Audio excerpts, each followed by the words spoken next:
Mesdames, Messieurs, bonjour et bienvenue sur cette toute nouvelle vidéo. Mais pourquoi il porte un manteau avec un cache-nez chez lui dans son appartement? Ah bah figurez-vous que la réponse est plutôt simple. J'ai froid.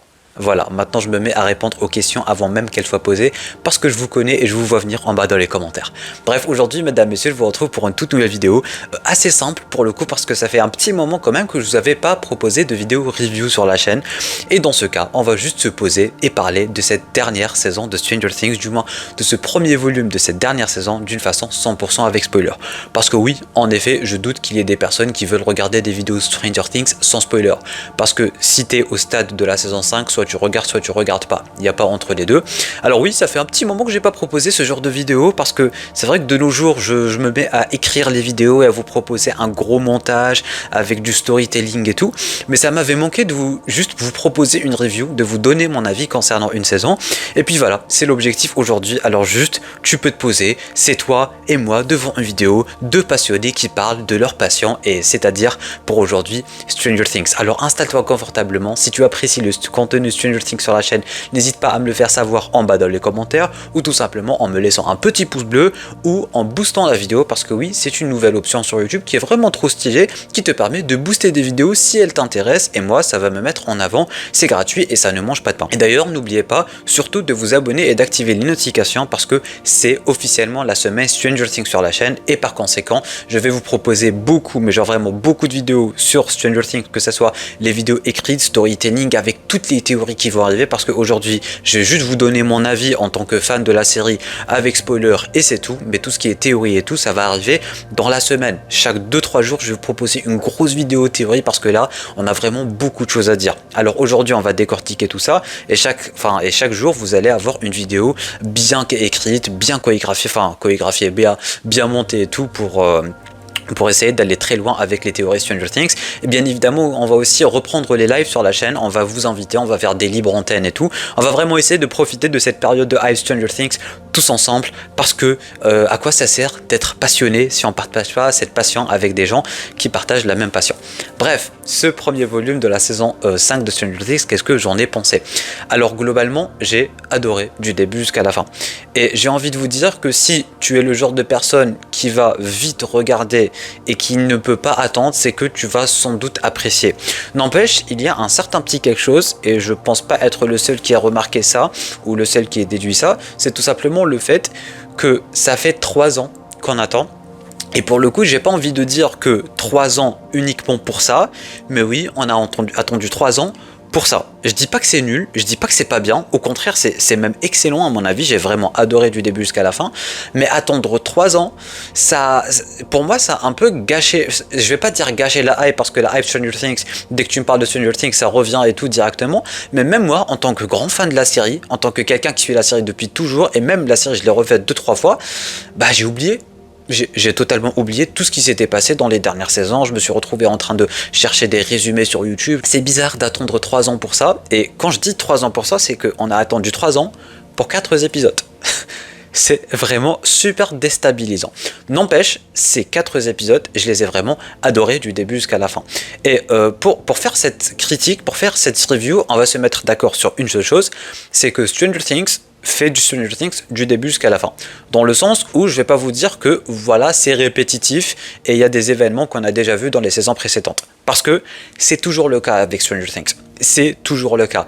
Hopper et ses leçons avec 11, que ce soit Will qui n'évolue quasiment, enfin si il évolue, mais à chaque fois on a la même intrigue avec Will, sa mère s'inquiète pour lui, il est toujours en danger, il est connecté avec Na, c'est tout le temps comme ça avec Stranger Things. Alors je vais éviter de jouer la carte de voilà, c'est répétitif, on revoit encore et encore les mêmes événements, parce que pour moi c'est pas le cas. Pour moi, si tu regardes Stranger Things, c'est pour la sauce Stranger Things, c'est pour ce que donne Stranger Things, et pour le coup, bah, dans ce premier volume de la saison 5, c'est totalement présent. On a du Stranger Things pur et dur comme on a toujours eu. Les intrigues sont toujours très ressemblantes, on a toujours le même ton, on a toujours la même façon de faire les choses, que ce soit les équipes qui se séparent, que ce soit la façon dont les personnages se comportent, etc. C'est du pur Stranger Things. Alors personnellement, je trouve pas que c'est du régressement du développement des personnages, mais au contraire, je trouve juste que les personnages, c'est leur caractère, et dans tous les cas, c'est supposé être comme ça. Parce que on a tendance à l'oublier, mais les personnages, ils n'ont pas autant évolué que ça. Alors oui, cette saison 5 se passe environ 18 mois après la fin des événements de la saison 4, mais c'est vrai que les personnages, ils n'ont pas autant grandi que ça. Comme voilà, ça s'était passé en 83, si je dis pas de bêtises, et là on est en 87. Donc vraiment, ça, c'est 4 ans de leur vie, et 4 ans, quand tu es un enfant et tu passes du stade enfant à adolescent, tu vas pas énormément changer. Alors pour moi, c'est totalement normal et légitime qu'il y ait ce genre de choses. Je vois aussi pas mal de gens parler du côté un peu voilà, revenir aux sources, essayer de jouer sur la nostalgie et tout. Je trouve que c'est vraiment pas le cas. Là, on n'est clairement pas devant un Marvel ou devant un DC Comics qui essaye de jouer la carte de la nostalgie et du fanservice. J'ai vu beaucoup de personnes parler de fanservice et tout, mais Stranger Things, ça a toujours été comme ça. Vraiment, du début jusqu'à la fin. Ceux qui sont en train de crier au fanservice, allez refaire les premières saisons et revenez nous voir. Il n'y a pas un seul moment où tu te dis, ah, oh là là, il y a beaucoup de fanservice là, ils sont juste en train de donner aux fans ce qu'ils veulent. Mais globalement, non. Par exemple, prenons une des forces de cette première partie, c'est tout simplement la relation entre Robin et... elle s'appelle bien Robin, on est d'accord, ouais, voilà. La relation entre Robin et Will, elle est incroyable. Ils ont créé un duo exceptionnel. C'est pas du tout de la nostalgie, c'est pas du tout du fanservice, c'est rien, c'est juste c'est le genre de choses qui se passent toujours dans Stranger Things. Il y a, les duos et tout, la création de relations entre les personnages, c'est un truc qui s'est toujours passé comme ça. Et bah, pour moi, ça me dérange pas. J'ai pas vu un seul semblant de fanservice ou quoi que ce soit. Et en même temps, je vois pas comment tu peux faire du fanservice. Encore une fois, on n'est pas sur du DC, du Marvel, du Star Wars, où tu vas nous ramener d'anciens acteurs, machin. Parce que là, on est vraiment sur 4 ans, tu vois, on est sur 4 ans d'existence de la série. Bon, IRL, ça fait quasi 10 ans qu'elle existe, mais dans leur univers, bah, ça fait quasi que 4 ans. Et bah ça dérange pas que tant que ça, j'ai envie de vous dire, il y a pas forcément de fanservice, il y a pas forcément un truc qui va dire ah ouais, ça j'avais vu ça dans la saison 1, oh là là, le clin d'œil, oh là là, ils ont ramené tel et tel acteur parce que ça a toujours été le même casting, c'est toujours la même équipe, et c'est juste le développement des personnages en général, le développement de l'histoire. Et du coup sur ce coup, bah, je voulais vraiment parler de ce point de vue là parce que j'ai vraiment vu beaucoup de personnes râler et parler de tout ça, et je comprends pas, parce que c'est tout simplement pas logique. Maintenant, parlons globalement des vrais événements et de la hype que ça a donné. Encore une fois, si tu regardes Stranger Things, c'est que tu es familier avec l'univers et tu sais à quoi t'attendre. C'était incroyable du début jusqu'à la fin. J'ai pas peur de dire que c'était incroyable et que c'était vraiment cool. Je vais pas dire ouais, c'était cool, ouais, c'était sympa et tout, non. C'était vraiment incroyable pour un fan de Stranger Things parce que depuis le premier épisode jusqu'à la fin, à chaque fois, il y a des scènes, tu restes bouche bée, tu restes scotché sur ton canapé, tu es à fond dans l'univers, tu comprends ce qui se passe, mais d'un autre côté, tu comprends pas ce qui se passe, tu as toujours ce stress qui vient venir intervenir dans ton corps et tout, c'est trop bien. Vraiment, j'ai retrouvé cette hype, j'ai retrouvé ce genre d'adrénaline qui se crée quand tu regardes un épisode de Stranger Things et c'était incroyable. Vraiment, les 4 épisodes du début jusqu'à la fin, j'ai trouvé ça tellement iconique. Vraiment, c'était du pur Stranger Things. J'ai adoré que ce soit la relation entre les personnages. Par exemple, on a pour la première fois depuis un bon petit moment maintenant, on a la team principale qui est de retour, Dustin, Mike, Lucas et tout. Genre, les 4 là, ils étaient enfin ou tous ensemble, j'ai envie de vous dire. Bon, à part Max qui est toujours dans le coma et on va y revenir et tout, mais déjà il y avait un semblant de vie qui redevient comme avant, j'ai envie de dire, et ça pour le coup je m'y attendais pas, parce qu'on nous avait laissé devant un cliffhanger de malade mental à la fin de la saison 4, et là pour le coup dès le début, hop, 18 mois se sont écartés, c'est plus la fin du monde et on est juste en train de vivre comme ça en attendant d'essayer de trouver Vecna. Et du coup c'est comme ça vraiment que ça se joue, tout le monde est en train de vivre sa vie de son côté, il y a l'armée qui est en train d'instaurer leur campement militaire machin et tout, ils ont instauré leur confinement et tout, et du coup on se rend compte déjà qu'on a de nouveaux méchants. On a la nouvelle méchante, je sais plus comment elle s'appelle, mais c'est la fameuse dame de l'armée, c'est la fameuse colonelle là qui a instauré une base dans l'Upside Down. Déjà, ça nous pose encore plus de questions. Parce que de base, on s'était dit, ok, la saison 5, elle est là pour répondre aux questions qui sont toujours en suspens depuis un bon petit moment maintenant. D'accord. Mais là, on n'a toujours pas répondu aux questions qui étaient en suspens, mais encore, on a rajouté d'autres questions. Par exemple, qu'est-ce que ça fout là ? D'où sort le mur? Et tout ça, on va y répondre, ne vous inquiétez pas dans les prochaines vidéos avec les théories et tout, mais déjà, d'où sort le mur? Pourquoi il y a une base dans l'Upside Down? pourquoi cette nouvelle générale, elle en a après 11. Vraiment, il y a beaucoup de questions qui sont là, accrochées sans réponse, et qui continuent à être posées en fait. On a aussi le délire avec la grotte, la fameuse grotte, qui a d'ailleurs une réponse dans un préquel de Stranger Things dont on va aussi parler dans quelques jours. Mais Henry Krill qui a peur de la grotte aussi. On se rend compte aussi que l'Upside Down n'est pas forcément un autre monde parallèle, mais on peut commencer à se rendre compte qu'il y a beaucoup d'autres mondes parallèles. Et d'ailleurs, Holly est un très bon ajout pour cette dernière saison. Franchement, j'ai adoré le personnage, elle est très sympa. Et en parlant de nouveaux personnages très sympas, il y a aussi Derek. Mais quel goat ce mec, mais quel goat ce fameux Derek. J'adore ce personnage. Ce mec, c'est tellement, mais c'est de l'humour pur et dur, c'est de l'humour. J'adore ce mec. J'adore ce mec. Il voit son père qui trompe. Il est mort de rire. Après, il y a sa mère qui tombe aussi. Il est éclaté de rire. Ce mec, c'est un roi. J'aimerais que tout le monde mette un commentaire là maintenant tout de suite pour dire que Derek, c'est un roi. En fait, avant de démarrer la saison, j'étais sur les réseaux, c'était sur Twitter et tout, enfin sur X maintenant, et je voyais beaucoup de personnes parler de Derek en mode c'est le pire perso, machin, tout le monde insultait Derek et tout. Du coup, moi, j'étais méfiant en regardant la série, j'étais très méfiant. Et là, j'apprécie le personnage, je me dis attends, c'est moi qui suis bizarre ou quoi que ce soit, mais non, je suis désolé, mais ceux qui n'aiment pas Derek, excusez-vous, je suis désolé, mais ce personnage, mais c'est le prime de l'humour, ce mec, il est incroyable. À chaque fois qu'il est sur écran, je tape des barres de rire, c'est exceptionnel. Derek, vraiment, c'est le GOAT, c'est le MVP de la saison, je ne veux rien savoir.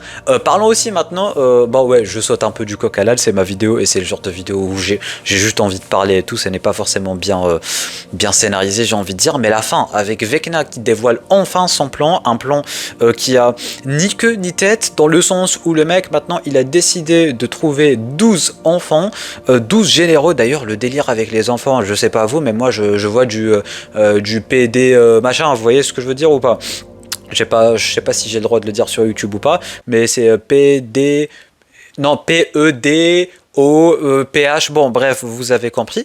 Il y a un délire comme ça avec là, je suis désolé, mais je vois un délire chelou déjà. Le mec, il est là, il doit trouver 12 enfants dans lesquels il doit mettre des racines, machin. Je suis désolé, mais moi, je suis allé très loin avec ce délire de... Il a un nouveau délire avec les enfants. Enfin, il a toujours eu un délire avec les enfants, mais là, le mec, il doit en kidnapper 12. Il a besoin de 12 généraux pour faire un truc, puis il a un plan machiavélique et tout qu'on va aborder dans quelques temps. Et là, il parle à Will, et Will se transforme en Vecna. Genre, littéralement, Will se transforme en Vecna. J'en ai rien à foutre de l'acteur, parce que l'acteur, je le déteste, ça, il n'y a pas de souci, et beaucoup de personnes seront d'accord avec moi, j'imagine. Mais, si on met de côté l'acteur, moi, j'ai adoré la scène finale. La scène finale où Will, par le pouvoir de l'amitié et par le pouvoir d'être gay, ouais, parce que ça s'est débloqué parce qu'il s'est dit j'aime Mike, je veux pas que Mike il crève, tu vois, et du coup Will qui lock in directement, let him cook, le frérot Will, il s'est dit c'est bon, ils vont tuer mon pote, enfin mon pote, laissant tomber tout ça, mais son développement du personnage était vraiment très intéressant, surtout du point de vue de Robin qui lui a appris à voir les choses et tout différemment. Et là hop, le mec il se transforme en Vecna, il va prendre tous les Démogorgons, il va les tuer à la Vecna et tout, c'était trop stylé, même ses yeux qui se transforment en yeux blancs à la Vecna.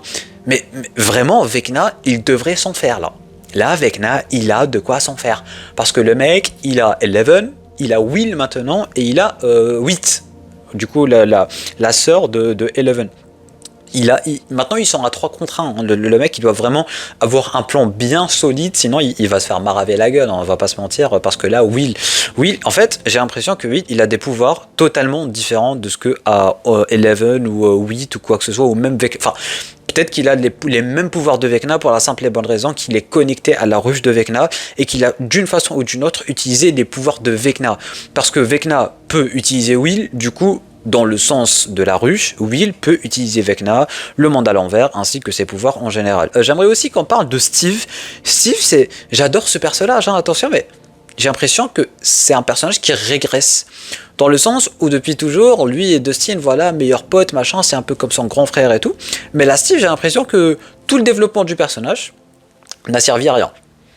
Vraiment, tout le développement du personnage, il n'a servi à rien. Alors, je suis pas contre la fameuse rivalité entre lui et Jonathan pour Nancy. D'ailleurs, Jonathan qui va sans doute demander la main de Nancy et elle va sans doute dire non. Je sais pas pourquoi, mais je sens qu'elle va dire non. Mais en tout cas, l'aura qu'avait Steve, il a toujours de l'aura, attention, mais c'est super différent. Avant, il avait un truc un peu mélancolique. Avant, il était là pour protéger tout le monde et tout. Mais là, j'ai l'impression que c'est juste le débile du groupe. Je sais pas comment expliquer ça. Dites-moi ce que vous en pensez. Peut-être que je suis pas le seul à le penser, mais j'ai déjà parlé avec quelques-uns d'entre vous et on est plus ou moins tous à dire la même chose. Bah oui, c'est vrai que Steve, il y a un truc un peu bizarre. Mais vraiment, le triangle amoureux, ça me dérange pas parce que bah, les deux, ils veulent prouver que c'est eux qui méritent Nancy. Là, il n'y a pas de souci. Mais le fait que Steve soit comme ça, même avec Dustin, qui soit un peu têtu et tout, je trouve que ça ressemble plus tant que ça au personnage parce que vraiment durant les dernières saisons il a énormément évolué et c'est devenu limite, je vais pas dire figure paternelle, mais on va dire une figure fraternelle. C'est un peu le grand frère de tout le monde, c'est un peu celui qui est là pour tout le monde et tout, je sais pas, mais c'est en quelque sorte le mec badass qui est là pour sauver tout le monde et tout. Bref, j'aimerais vraiment que ça change avec le volume 2 et la fin, tout simplement parce que Steve, il mérite beaucoup mieux. Bien évidemment, ça a toujours été un plaisir et ça sera toujours un plaisir de voir Max, et surtout que là le personnage a énormément évolué, elle a énormément glow up. J'aimerais et j'ai hâte surtout de la revoir parmi nos héros et tout pour vaincre Vecna une bonne fois pour toutes. Dès le début de cette saison, ça a démarré vraiment très fort, notamment avec la fin du premier épisode et le début du deuxième épisode. C'était vraiment quelque chose, surtout durant la scène du kidnapping de Holly, là où sa mère et son père ont enfin lock-in pour essayer de la sauver.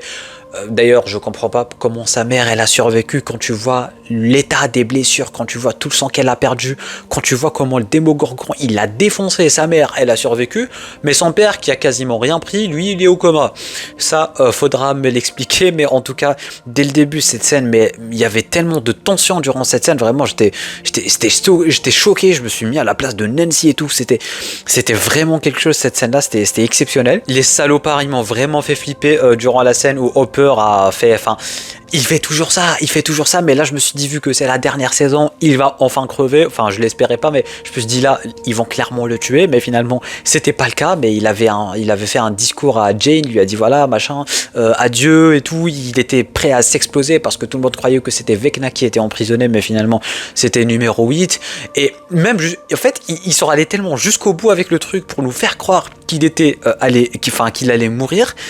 C'était incroyable. Enfin, ils ont même remis des flashbacks, ils l'ont mis en train de pleurer, ils ont mis des flashbacks de sa fille, de quand sa fille était morte et tout, genre le mec il allait vraiment mourir, mais finalement pas du tout. Ça m'a traumatisé parce que encore une fois c'est la fin, je croyais qu'il allait mourir, c'est bon, parce que voilà quoi, tout était là pour qu'il crève, il y avait des flashbacks, il y avait les musiques, tout était triste pour qu'il crève, mais finalement il est pas mort. Et c'est un bon petit point pour nous. Et oui, mesdames, messieurs. Bref, je pense avoir fait le tour sur ce que je voulais dire concernant ce début de la saison 5 de Stranger Things. Vraiment, c'est des idées au hasard, on est d'accord, vraiment. Cette vidéo n'a ni queue ni tête. Je voulais juste un peu partager mon avis, vous dire ce que j'en ai pensé. Et dès que je me souviens d'un petit point, je vous le partage et tout. Mais vraiment, ce n'est pas le genre de vidéo qui est bien travaillé et tout. Ça, il n'y a pas de souci, on va en reparler durant la semaine.